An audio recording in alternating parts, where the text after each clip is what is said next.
Je vais faire une certaine différence entre l'estime de soi et la confiance en soi. Parce que estime de soi et confiance en soi, ce n'est pas la même chose. La plupart du temps, les gens confondent ces deux notions et les utilisent de manière indifférente. Il est important de noter que lorsqu'on parle d'estime, on parle de la valeur. Et lorsqu'on parle de confiance, on fait référence à la capacité. Donc une personne qui a une bonne estime de soi, c'est une personne qui reconnaît la valeur qu'elle a en tant qu'individu, qui reconnaît sa propre valeur, qui a conscience de ses propres valeurs, sa valeur et ses valeurs, qui a conscience de ce qu'elle vaut dans la société, qui a conscience d'être acceptée, qui s'aime, qui s'accepte, et puis qui peut entretenir des relations de complexe avec les autres. Mais lorsqu'une personne a suffisamment confiance en elle, elle croit en ses capacités. C'est différent.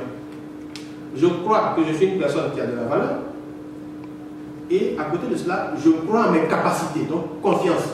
Je crois en mes capacités, j'ai l'assurance par rapport à ce que je veux faire. Maintenant, quel est le lien entre estime de soi et confiance en soi? L'estime de soi a trois piliers. Il y a trois piliers en matière d'estime de soi. Le premier pilier, c'est l'image qu'on a de soi. L'image de soi ou la vision qu'on a de soi. Le deuxième pilier, c'est l'amour qu'on a pour soi. Et le troisième pilier, justement, c'est la confiance en soi. Donc la confiance en soi est un pilier de l'estime de soi.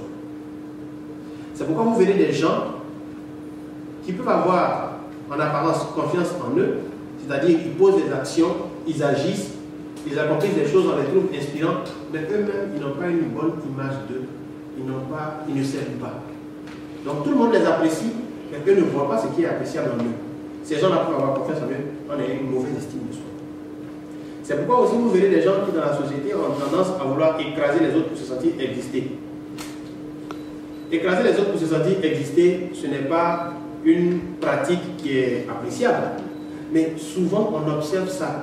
Et quand quelqu'un a confiance, a une bonne estime de soi, il est sûr de ce qu'il faut, il n'a pas besoin que les autres soient plus petits pour se sentir exister, n'est-ce pas?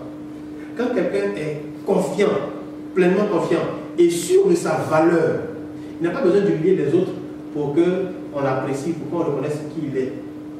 C'est d'ailleurs pourquoi nous estimons qu'il est important pour notre société, pour toute personne, de travailler à son estime de soi.